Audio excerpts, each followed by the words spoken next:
ಪ್ರಕೃತಿ ಒಂದೇ. ಓಹೋ, ಹೌದು. ಅಂದರೆ ನೀನು ಸರ್ವಸೃಷ್ಟಿಯು.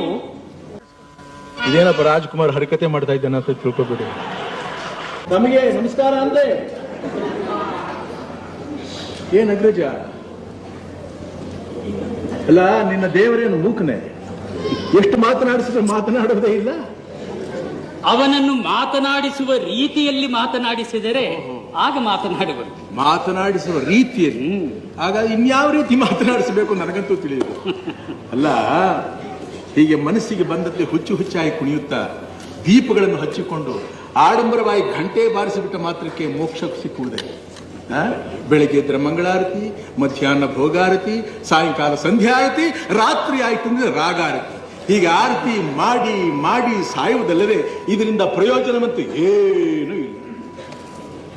ಅಂದರೆ ನಿನ್ನ ದೃಷ್ಟಿಯಲ್ಲಿ ಪರಮಾತ್ಮನೇ ಇಲ್ಲವೇ? ಹೌದು, ಇಲ್ಲ. ಪರಮಾತ್ಮನಿದ್ದರೆ ಅದು ಪ್ರಕೃತಿ ಒಂದೇ. ಓಹೋ, ಹೌದು. ಅಂದರೆ ನೀನು ಸರ್ವಸೃಷ್ಟಿಯು ತತ್ವಗಳ ಆಟ ಎಂದು ನಿನ್ನ ಸಿದ್ಧಾಂತವೇ? ಹೌದು. ಸರಿ, ಈ ತತ್ವಗಳ ಪೂಜೆ ಹೇಗೆ? ತತ್ವಗಳ ಪೂಜೆ ಎಂದರೆ ತತ್ವಗಳು 5: ಪೃಥ್ವಿ, ಜಲ, ಅಗ್ನಿ, ವಾಯು, ಆಕಾಶ. ಓಹೋ, ಸರಿ. ಪೃಥ್ವಿಯ ಪೂಜೆ ಹೇಗೆ? ಪೃಥ್ವಿಯ ಪೂಜೆ ಪರ್ವತ, ವೃಕ್ಷ, ಕಲ್ಲು ಇತ್ಯಾದಿಗಳ ಪೂಜೆ ಪೃಥ್ವಿಯ ಪೂಜೆ. ಜಲತತ್ವದ ಪೂಜೆಯು ಸಮುದ್ರ, ಮೇಘ, ಬಾವಿ, ಗಂಗಾ, ಯಮುನಾ, ಕಾವೇರಿ ಇತ್ಯಾದಿಗಳ ಪೂಜೆ ಜಲತತ್ವದ ಪೂಜೆ. ಅಗ್ನಿ ಪೂಜೆಯು ಅಗ್ನಿಹೋತ್ರ, ಪಂಚಾಗ್ನಿ, ಜ್ವಾಲಾಮುಖಿ, ಸೂರ್ಯ, ಚಂದ್ರಾದಿ ನವಗ್ರಹಗಳ ಪೂಜೆ. ವಾಯುವಿನ ಪೂಜೆ ಹೇಗೆ? ಪ್ರಾಣಾಯಾಮ, ಭೂತ ಪ್ರೇತಗಳ ಮುಖೇನ. ಆಕಾಶದ ಪೂಜೆ ಪ್ರಾರ್ಥನೆ ಮಾಡುವುದು, ಶಬ್ದಗಳ ಮುಖೇನ ಸ್ತುತಿ ಮಾಡಿದರೆ ಆಕಾಶದ ಪೂಜೆಯಾಗುವುದು. ಆಹಾ, ಎಷ್ಟು ವಿಚಾರಗಳನ್ನು ತಿಳಿದುಕೊಂಡಿರುವೆ ಸಹೋದರ. ನೀನು ತತ್ವಗಳನ್ನು ಪೂಜಿಸುತ್ತೀಯ, ಹೌದು. ಪಂಚಭೂತಗಳನ್ನು ಪೂಜಿಸುತ್ತೀಯ, ಆದರೆ ವಿಗ್ರಹಾರಾಧನೆ ಕೂಡದು ಎನ್ನುತ್ತೀಯ. ಸತ್ಯ ಅಲ್ಲ? ಹೌದು. ಸಹೋದರ, ಈ ನನ್ನ ಬೆರಳಲ್ಲಿರುವುದೇನು? ಉಂಗುರ. ಉಂಗುರ ಸರಿಯಾಗಿ ನೋಡು. ಅದು ಉಂಗುರವೇ ಅಥವಾ ಚಿನ್ನವೇ?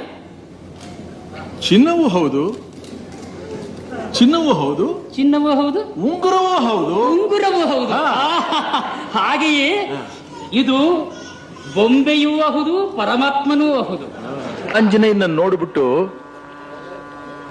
ಅವನು ಗುರುತು ಹಿಡಿತಾನೆ. ಅವರುಗಳು ಅವನ ಗುರುತು ಹಿಡಿತಾರೆ. ಏನಂತ ಗುರುತು ಹಿಡಿತಾರೆ? ರಾಮರು ಲಕ್ಷ್ಮಣನ್ ಹೇಳ್ತಾರೆ, ನೋಡು ಅವನ ಕಿವಿನಲ್ಲಿ ಶೋಭಿಸ್ತಾ ಇದೆಯಲ್ಲ, ಕರ್ಣಕುಂಡಲ್ಗಳು ನೋಡ್ತಾ ಹೇಗೆ ಹೊಳಿತಾ ಇರುತ್ತೆ, ಯಾರಿಗೂ ರಾಮನ ವಿನಃ ಇನ್ಯಾರಿಗೂ ಅದು ಕಣ್ಣಿಗೆ ಕಾಣಿಸಲ್ವಂತೆ. ಆವಾಗ ಆ ಶಬ್ದ ಆಂಜನೇಯನ ಕಿವಿಗೆ ಬಿದ್ದ ತಕ್ಷಣ ಅವ್ರ ತಾಯಿ ಅಂಜನಾ ದೇವಿ ಹೇಳಿದ್ಲಂತೆ, ಹೀಗೆ ನಿನ್ನ ಕರ್ಣದಲ್ಲಿ ಇರ್ತಕ್ಕಂತಹ ಕುಂಡಲಗಳು ಯಾವ ಮಹಾನುಭಾವನಿಗೆ ಸಿಗುತ್ತೋ ಕಾಣುತ್ತೋ ಅವನೇ ಅಪ್ಪ ನಿನ್ನ ದೇವರು, ಗುರು, ದೈವ ಎಲ್ಲ ಅವನೇ, ಶ್ರೀಮನ್ನಾರಾಯಣ ಅವನೇ, ಅವನ ಬಿಡಬೇಡ, ಗಟ್ಟಿಯಾಗಿ ಹಿಡ್ಕೊ ಅಂತ ಹೇಳಿದ್ಲಂತ ಹಿಂದೆ. ಅದು ಇವನಿಗೆ ಕಿವಿ ಬೀಳ್ತಾರೆ. ಅವರು ಯಾರು? ಶ್ರೀರಾಮರು ಹೇಳಿದ್ದು. ನೋಡ ಅವನ ಕಿವಿಲಿ ಕರ್ಣಕುಂಡಲ್ಗಳನ್ನ ನೋಡಿದ್ಯಾ ಅಂತಂತ. ಆಗ ರೋಮಾಂಚನವಾಗುತ್ತಾ. ಅದು ಕೇಳ್ಬಿಟ್ಟು ಇಂತಿವರ ನುಡಿ ಅದೂರದಲ್ಲಿ ಕೇಳಿ. ಇದೇನಪ್ಪ ರಾಜ್ಕುಮಾರ್ ಹರಿಕತೆ ಮಾಡ್ತಾ ಇದ್ದಾನೆ ಅಂತ ತಿಳ್ಕೊಬೇಡಿ. ಇಂತೂ ಇವರ ನುಡಿ ಅದೂರದಲ್ಲಿ ಕೇಳಿ ಸ್ವಾಂತದಲ್ಲಿ ಸಂತಸವ ತಾಳ್ದೆ